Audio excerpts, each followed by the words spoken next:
How's it going, everybody? Bryan Alvarez here on Wrestling Observer Live. We are here every day, Monday through Friday, noon Pacific, 3 Eastern, Sundays, 3 Pacific, 6 Eastern.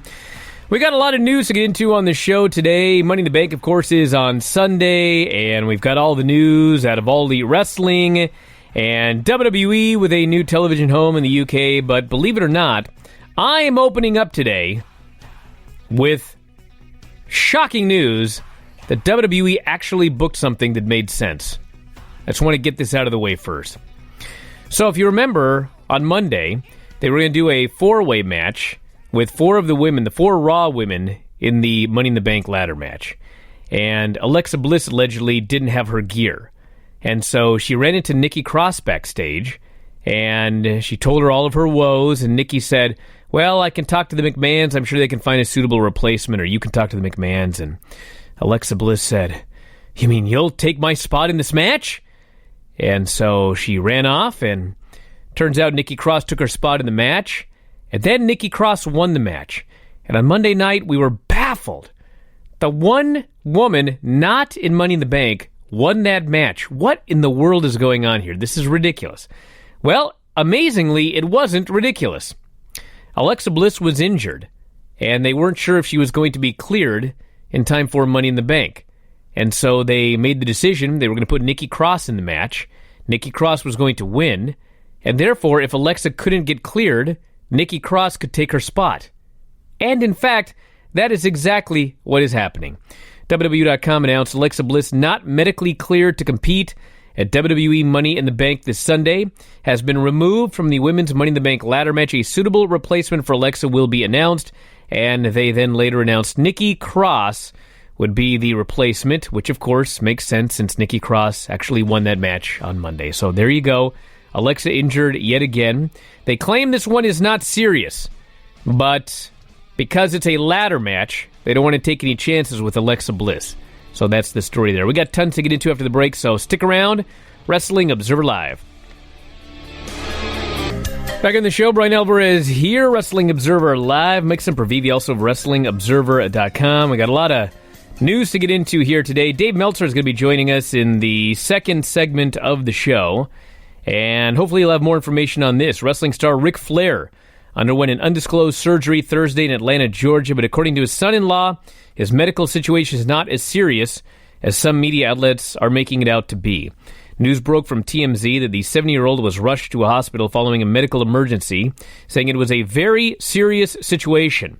However, Conrad Thompson, Flair's son-in-law, and the founder of StarCast said on a media call that the situation was not as serious as TMZ claimed, and the surgery was a planned procedure he wanted to have done before the event coming up in Las Vegas, where he is scheduled to be the focus of a roast. Dave Meltzer confirmed the procedure was planned, but could not answer definitively how serious the situation was. Flair was hospitalized for 11 days in 2017 after suffering a ruptured intestine. He was placed in a medically induced coma and was near death in a very serious situation. And we're talking like he had probably in the single-digit chances of survival, according to the doctors. Like 5%. And he pulled through. So I don't know what's going on. Maybe we'll get more from Dave. But Conrad Thompson claiming not as bad as some media outlets are making it out to be. That could still mean it's bad. So we'll wait for Dave. Now, I want to start off with something else, by the way. And that is the discussion that we had yesterday about AEW and whether they're making money on this deal, which ended up all over the internet.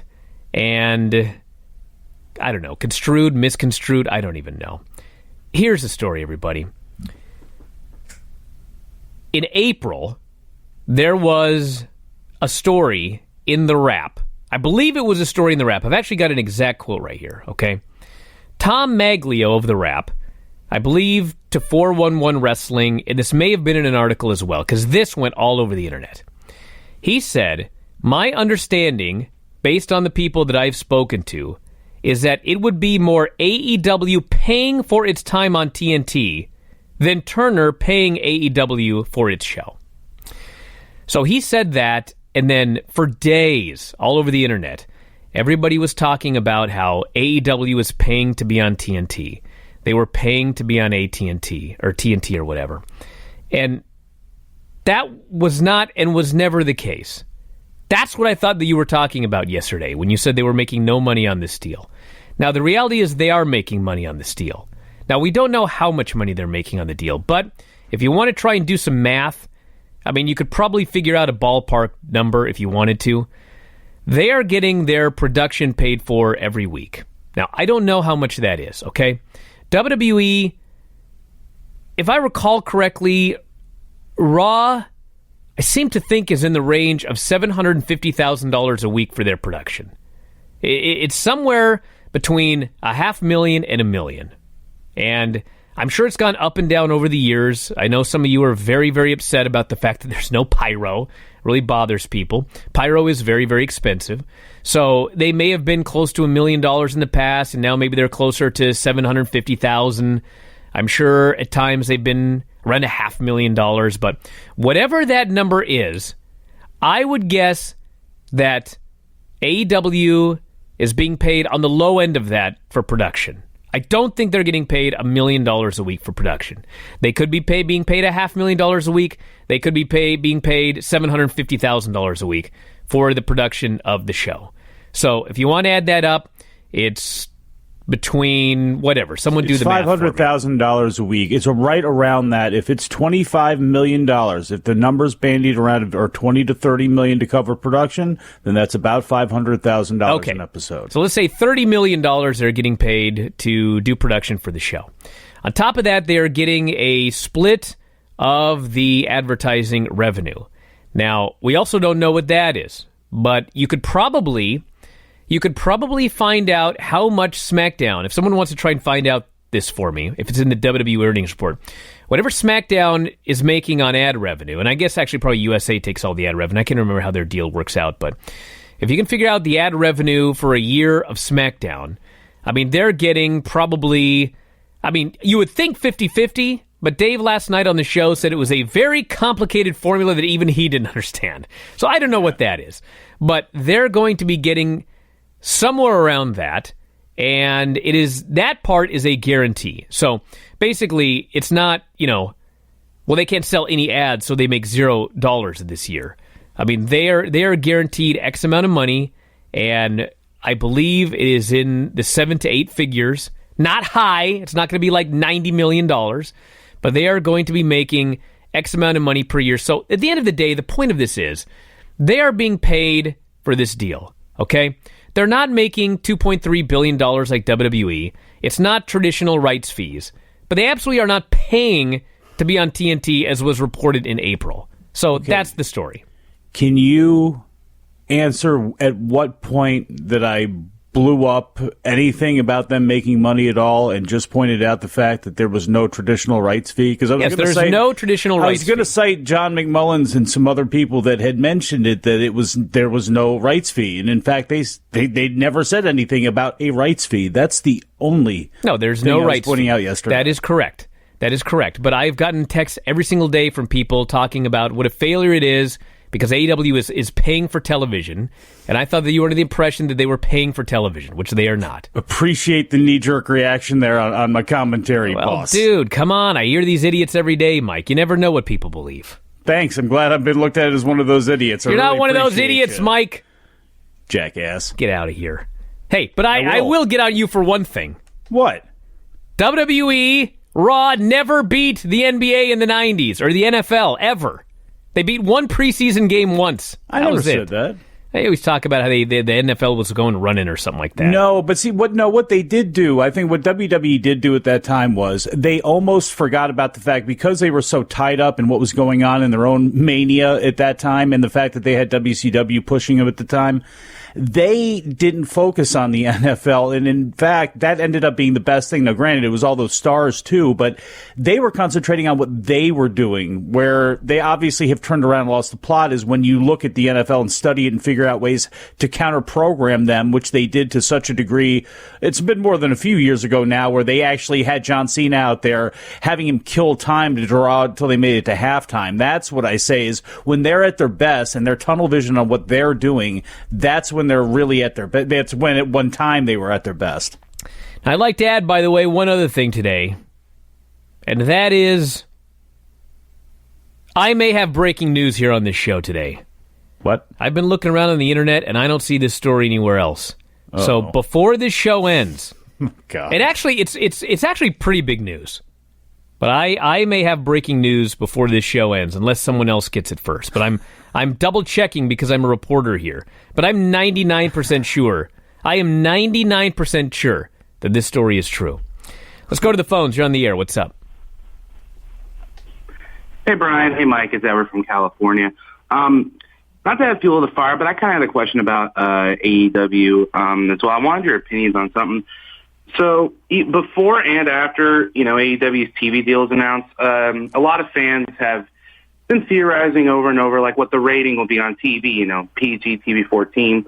And I wanted your opinion on there's a lot of people that seem to think that AEW could, quote-unquote, solely do better than WWE if it had a more mature rating or mature content. Do you think that actually would make a difference in terms of ratings or quality, or is that just nostalgia goggles for the Attitude Era still?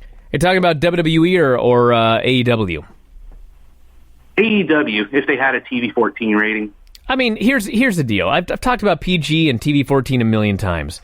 If AEW is great television, it's not going to matter if it's PG or TV-14. If WWE is horrible television, it's not going to matter if it's TV-14 or PG.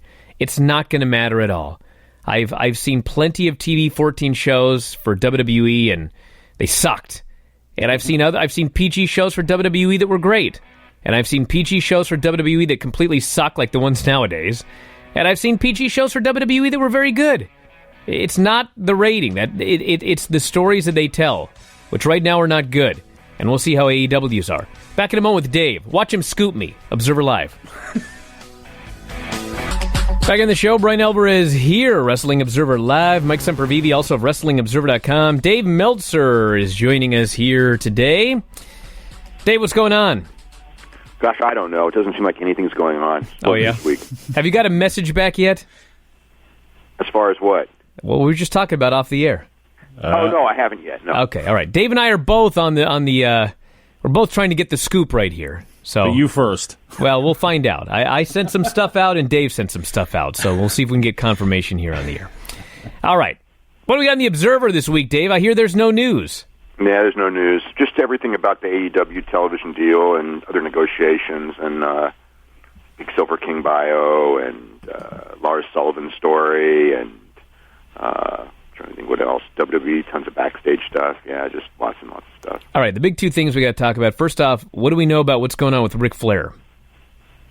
I don't really know too much other than the story that it was a planned procedure is accurate. It was planned, but I think that it got pretty hairy. But I think it's gotten better. I've heard from a lot of people, but I haven't heard anything directly from the family. So I don't really want to say much more than that, and because I don't know much more than that. But there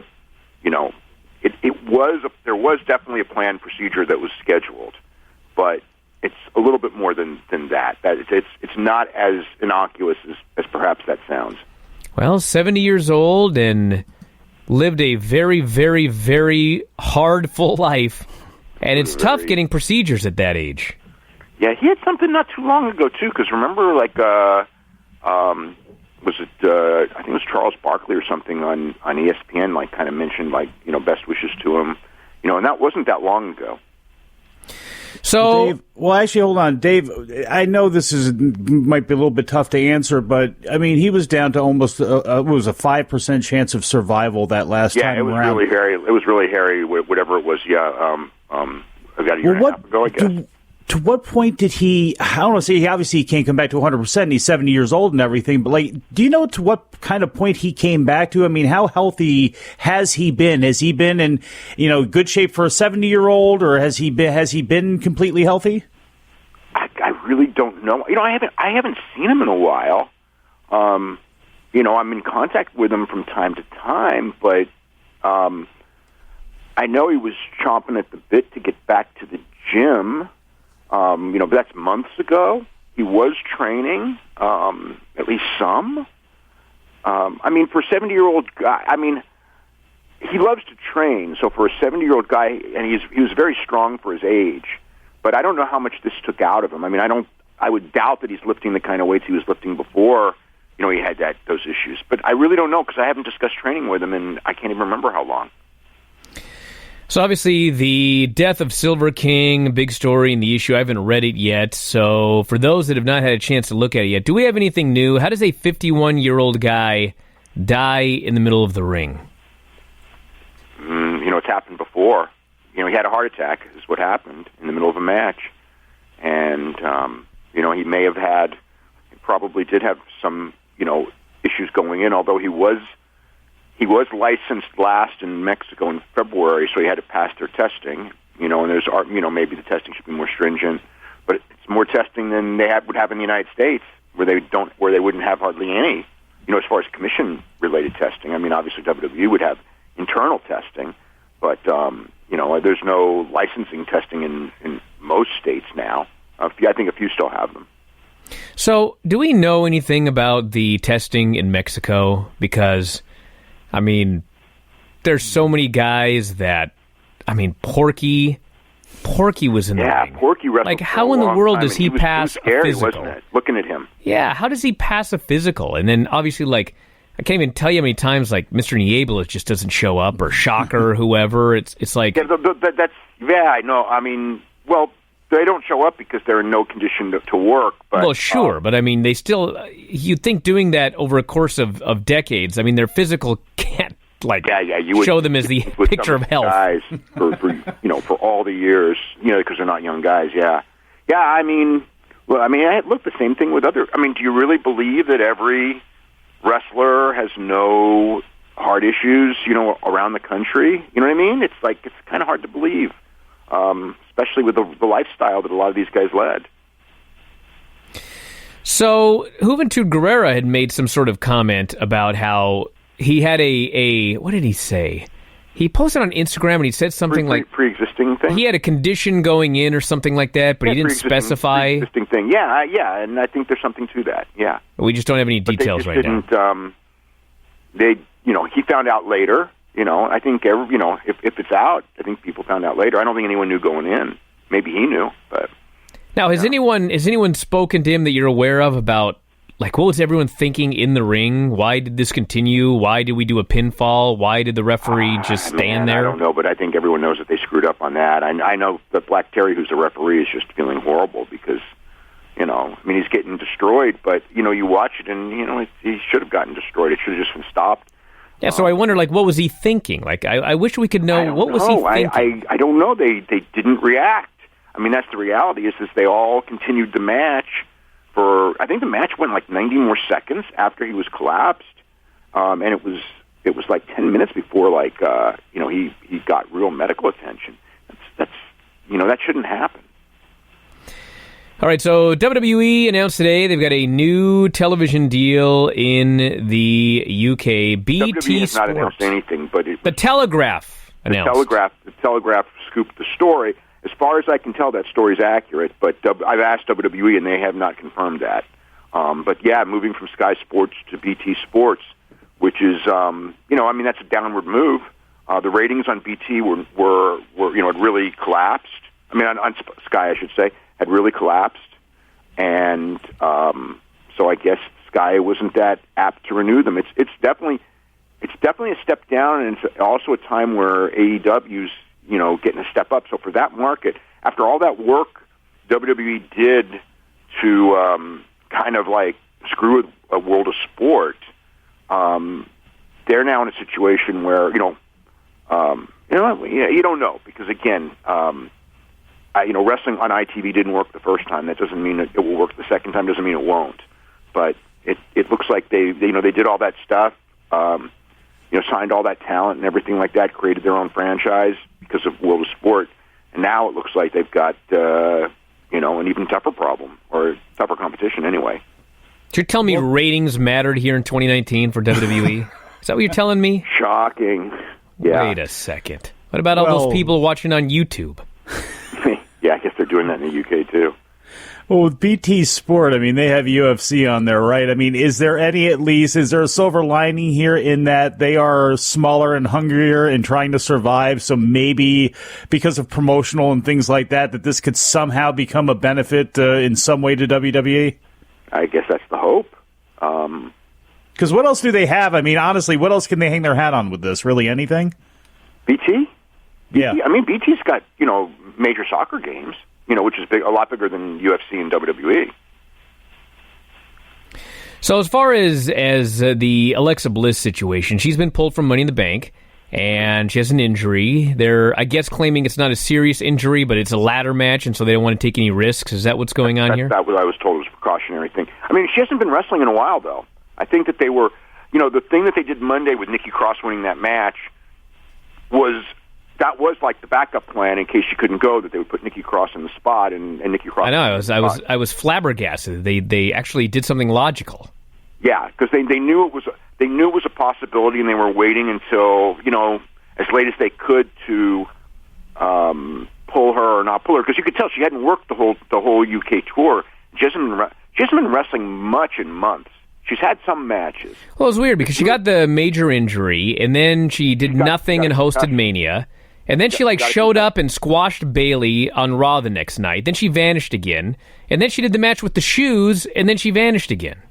Yeah, she hasn't done a lot because she's been hurt. Yeah, even though she claims she hasn't been. Well, I'm just wondering. I mean, I know. Isn't that so funny how everyone who claims that they're not really hurt is actually hurt?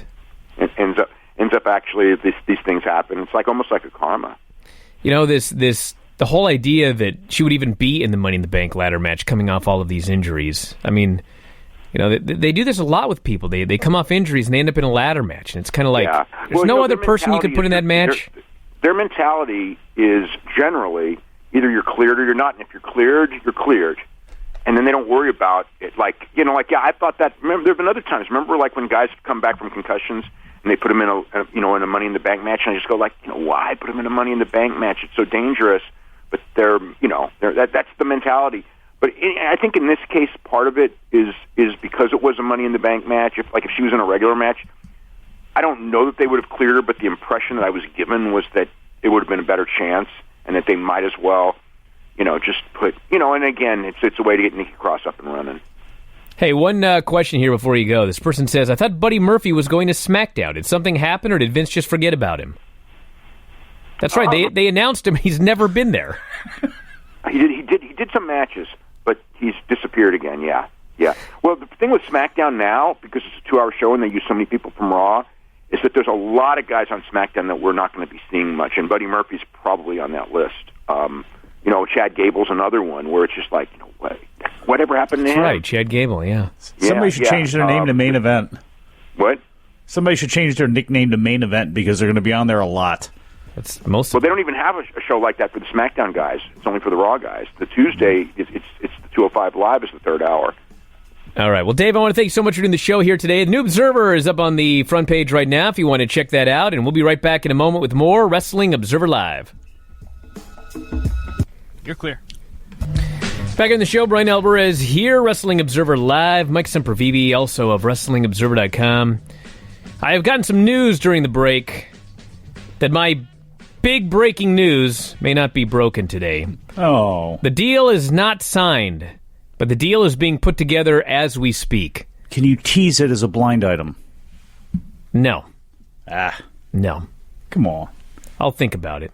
I would say you were the brain behind the Flying Mare newsletter. I have confidence in you that you could tease this out there and make people wonder and have them all up in arms over what is going on. Well, I'll say this. I'll say this. Believe it or not, I think it's pretty big news. I think it's very interesting news. And it involves 205 Live. So think about that.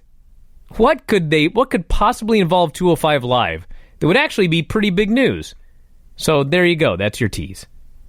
We'll see if we can get more information here. Maybe we'll get information by the time the show goes off the air. But I'm thinking it's probably not going to be by then. All right, let's go to the phones. You're on the air. What's going on? Hi, Brian. Congratulations to you and Whitney. Thank you. Yes, for those of you unaware, I was very, very angry yesterday, and in the middle of ranting and raving, I slipped up and revealed that, in fact, my wife is pregnant. Hey, who's the father? We have a little girl on the way in September. Aw. Oh, the girl? Oh. Go ahead, caller. You want to be the new co-host? Sorry. Sure. No. My question is actually kind of about something you and Dave talked about last night. You guys talked about the possibility of the first opening match of AEW's show being Bryan Pillman Jr. versus Jushin Liger. And I'm with you. Dave I don't think I hate that idea. Yeah, Dave, I also hate that idea. Now, your reasoning was that you shouldn't try to copy what WCW did. I completely agree. The other thing is, neither of those guys are going to be on your TV the next week, or really probably ever again. Maybe Pillman Jr. if they sign him later, but wouldn't you want to have the Bucks or Kenny Omega? This is your first chance to really show off. Well, I mean, the idea. Hold on a second. Hold on. So it's going to be a 2-hour show, and the first Nitro was a 1-hour show, and it was a very newsworthy show. But I mean, they still had time to do a Bryan Pillman Jushin Liger match. So I'm sure in a 2-hour show, you can kick off the show if you wanted to with Jushin Liger versus Bryan Pillman Jr. But listen, I'm watching WCW right now, okay? I know that WCW at one point was the biggest company in the world. I know that they were very successful for a short period of time, but they're a laughing stock. It was a disaster. Yes. Yeah. Do not hearken back to this with AEW. Well, my point is just so this show's obviously going to be promoted on everything, probably Inside the NBA or whatever. So it's probably going to have a nice new set of eyes on it. Why would your first impression not be one of your big stars or something? Do Young Bucks and your Lucha Brothers as the first match, even just some big high flying action to make people say, okay, these are the guys I'm going to see every week, and this is the quality of product I'm going to get every week. Well, I agree with you. I think the bigger issue is just the fact that it harkens back to the beginning of Nitro. I mean, you should start off with something hot. I mean, they don't have to open up with that match. I mean, you can just have it on the show, but I just don't harken back to WCW. It's fine. You put the TNT logo with fire in the background. That's enough. Let's move on from there. Oh, God, it's dead. It's buried. This is new. 20 years. You want to make people who were around at that time and people who have lapsed from wrestling, you want to give them that old feel of something that's familiar. It's like when you go to the boardwalk and you live in the city and you go to the beach and it's or whatever your vacation spot and you're there and it's there's just something familiar about the feeling of being there, something comforting. You want to try to give that feel, but you got to put your own spin on it. They have to, and they will. They have with the OEW guys, with a lot of the stuff they have. I mean, those are the new cruiserweights. It's just an updated version of that. They have to just kind of put their own mark and their own spin on things and hope they do things in a way where those old lapsed people come back. And whatever it was that drove them away, whether it was ridiculous storylines or characters they didn't like or overbearing, McMahon, whatever it is. You just want to try to give them the alternative and give them the open wave to come back in. All right, let's go to the phones. You're on the air. What's going on? Hey, guys, what's going on? It's Heath in Concord. How you doing? What's happening? Hey, I just wanted to tell you congratulations, Bryan, on the new baby and everything. Thank you. I appreciate it. That's it? Yeah, you and I actually met last summer at the Q&A before the Cow Palace show, and we actually talked a lot about jiu-jitsu and both having little girls and all that stuff, and I asked you if you guys were planning on having another. And I remember this. Well, eventually. Yes. Eventually is now, so. Eventually is in September. My friend. Thank you. I really appreciate it. I really appreciate it. You're going to be a walk-in sitcom in 15 years. What nice callers. Two high school girls. Are you sure? I know you're not a guns guy, but are you sure you don't want to maybe invest in some? Or are you still going to try to fight off all of these men with your bare hands? We're all going to do jiu-jitsu, so I'm not overly concerned. I will be overly concerned when she's a teenager, but right now I'm not overly concerned. She's still in the womb right now. Says, I knew these were coming. If AEW uses pyro, do you think WWE will start using pyro again in response? I imagine the insane amount of pyro used in the 90s was because of competition. What, who's got the bigger pyro? Maybe. You never know. You never know what... See, here's the thing with Vince. How can I say this? People have said he's a lot like Trump, and Trump is moving the national 4th of July fireworks over to a different park this year so they could be bigger and far more American. Let me just say this, okay? I got a new book coming out, 100 Things WWE Fans Should Know or Do Before They Die. And number 1 in the book, spoiler alert, is Vince McMahon, okay? He is the greatest promoter of all time. That's it. I mean, he doesn't know what he's doing anymore, but he is still. His legacy is he will be the greatest promoter of all time, okay? Now, with all that said, like, I don't know what's going on nowadays. He's 73 years old. He doesn't know up from down, it seems, when he writes these shows. And he's been in a bubble his whole life anyway. I mean, at the end of the day, like, we all know how to make this better, and that is to promote professional wrestling, okay? But this dude always has to come up with some crazy thing that has nothing to do with anything that he thinks is going to make a big difference. And I would not be the least bit surprised if, like, AEW does a good number and he goes, must be that pyro! Give me some fireworks out here. And he starts having fireworks on the show. Like, it's not going to make a bit of difference. Yeah, I know 3 of you listening to this right now are going to go, I'd watch again if there's pyro. That's 3 of you, okay? It isn't going to make a bit of difference whether or not there's pyro. But I can see him going, if we had some pyro, maybe that's what this show's missing. When in reality, that has nothing to do with anything. So. And in fact, in some ways, it's the worst. Now, granted, they use it everywhere, but it's like, again, when you're going to harken back to it, the show has looked the same for decades now. The show has felt the same, and in fact gotten more stagnant and stale as time has gone on. Like, to go back to just what once was, again, with everything shooting off as if it was Nitro or whatever, it's not going to help the meat of the show. It's like, well, so what, are you going to watch the intro and watch the entrances and that's it? I mean, that's the problem they're having now. People like pop for entrances and then that's it. Let's go to the phones. You are on the air. What's going on? Hey, Bryan, this is Matthew in Louisville. Just wanted to wish you well on the new child coming, first of all. Thank you. And, yes, sir, you're welcome. And the second question I had kind of ties into what you guys are actually talking about now. When the new Fox deal kicks in the fall, do you know if they will have any creative control over the show? As far as, like if the rating starts falling, can they demand certain people on the show, or can they try to write things that they believe will boost the ratings? Well, I mean, it's how can I explain this? I don't think they're going to make calls like, there was a rumor on the internet that Brock Lesnar is going to beat Kofi Kingston because Fox wants a Brock Lesnar versus Goldberg feud. Or Goldberg was going to defeat Kofi, whatever the stupid rumor was. Like, they're not going to make calls like that, okay? But, I mean, there is something to the fact that WWE drafted Roman Reigns to SmackDown, and USA was like, dude, this show's sinking, and he's your top guy, and you put him on the other show? That's one of the reasons that they did this deal where now he's going show to show. So, obviously, Fox spent a lot of money, and they want all the big stars. And so, they're going to get all of the big stars, however WWE does it, either ending the brand split or making sure that on a regular basis they've got the big stars going back and forth in this wild card deal or whatever. So that's what's going to happen. But no, they're not going to make decisions like, we want Ric Flair to win the title. We want this they're not going to do that.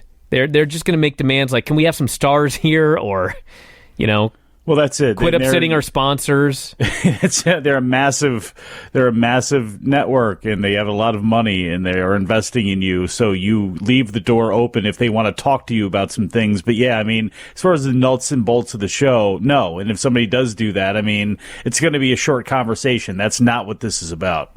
I want to mention, by the way, that next weekend is AEW's Double or Nothing show. And also, StarCast 2 weekend, and myself and Dave Meltzer are going to be there, as in addition to about 5,000 other people. I mean, you could actually go through the list if you go to fight.tv and click on all the links. We got the Wrestling Observer Live panel. We got the Roast of Ric Flair, which Dave Meltzer is going to be involved with. Dave Meltzer is going to be doing stand-up comedy. I'm not making this up. Dave is going to do a Ric Flair roast, stand-up comedy. We got The Art of Wrestling with Colt Cabana. Dave Rickles. Yes, Dave Rickles is going to be up there. We got the Dave Taz Show Meltzer. live, JR and the King, Behind the Paint with Sting, hosted by Tony Schiavone, An Evening with Cody and the Bucks, hosted by Alex Marvez. I could go on. There's 3 pages. 4 pages worth of things that are happening at StarCast. You can watch 22 of these shows. You hear what I'm saying? 22 shows, live and on demand, in HD. So not only can you watch Dave do stand-up comedy, you can watch Dave do stand-up comedy in high definition. This isn't even standard definition comedy. It's high definition comedy. Unlimited replays. For those of you unaware, before WWE scooped them, they had announced that Bret Hart and Tom McGee were going to do they're doing a Q&A. They're going to screen the match, and they're both going to talk about the match. Which, by the way, WWE handed StarCast, I don't even know if they meant to do this, but they handed them something, which was, as somebody noted last night, on the WWE Network, they asked both guys, you want to see the match? And they were like, yeah, I want to see the match. And they showed the match, and then the show ended. They didn't even get the reactions of Bret Hart and Tom McGee. Well, at StarCast, you can get the reactions of Bret Hart and Tom McGee, because they're going to watch the match, and they're going to tell you all about it. So, all of this is available, StarCastOnFight.com, for $59. That's StarCast with 2 R's, StarCastOnFight, FITE.com. $59. You can watch 22 of these shows, including everything that I just mentioned. So don't miss it, everybody. If you can't be there, you can be there. How's that for a tagline? I made that up. Back in a moment with more Wrestling Observer Live. Back in the show, Bryan Alvarez here, Wrestling Observer Live. Mike Sempervive, also of WrestlingObserver.com. This person here asks, is it possible AEW moves the Being the Elite YouTube show to BR Live? Will it be exclusive? I've heard nothing in that direction, but let me tell you something. Their Being the Elite has been their free platform to get people interested in them, their T-shirts, whatever else they're doing. Now they have live, nationwide, primetime television on TNT. That's their free platform. So, if BR Live came to me, if I'm the Young Bucks, and they came to me and they said, we're going to pay you X amount of money to put this thing on BR Live, I mean, I wouldn't even blink. I'd put it on there in a heartbeat. Damn right. So, we'll see what happens. I don't know if it's been asked about or offered or anything. Maybe it could just be a portal, too. They air that Rich Eisen show and Dan Patrick, and they're free for people. You don't need a subscription to watch it. So they could just link to their show as it is now, have it linked to their YouTube or something like that, and just reap any benefits anybody who comes over who's not going there already. Burr says, wouldn't everyone win if both WWE and AEW are successful? Well, in my opinion, yes. But if you're one of these folks that contacts this show that is a diehard WWE fan, and you ain't going to watch anything but WWE. You're only going to watch WWE. And you're a fan of, for example, Dean Ambrose, and he gets out of there and he goes to All Elite Wrestling, then no, it will hurt you because you're unwilling to watch anything else. So yeah, if you're that close-minded, this would be a bad thing for you if they're successful. If you're anybody else who just wants fun pro wrestling and you're willing to watch anything to see the people that you like, there is literally no downside to this. You like the Revival, but they're getting buried? Well, in a year, they can go to All Elite Wrestling and they won't be buried anymore. And you can watch your favorites not get buried. There's no downside to this. We're out of time, everybody. I want to thank you all for listening here today. Stay tuned to the website for my big scoop. It's going to come at some point, I promise. And we're out of time. We'll talk to you next time. Wrestling Observer Live.